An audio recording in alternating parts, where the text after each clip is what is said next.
আপনারা গবাদি পশু খরিদ করে কাউন্টারে আসলে অরিজিনাল মূল্য বলবেন, প্লেট মূল্য বলার চেষ্টা করবেন না।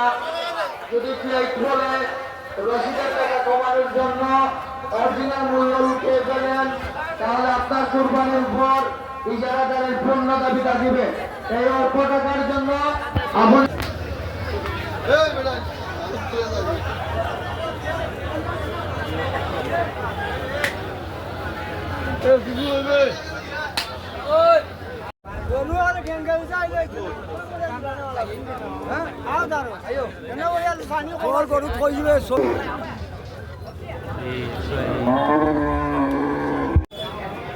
গরুটা যেমন বড় সব দিকে দেখেন কাউকে মাথা পর্যন্ত বুঝতে গেল দেখুন গরিব বাবা, এটা তো আরো অনেক বড়।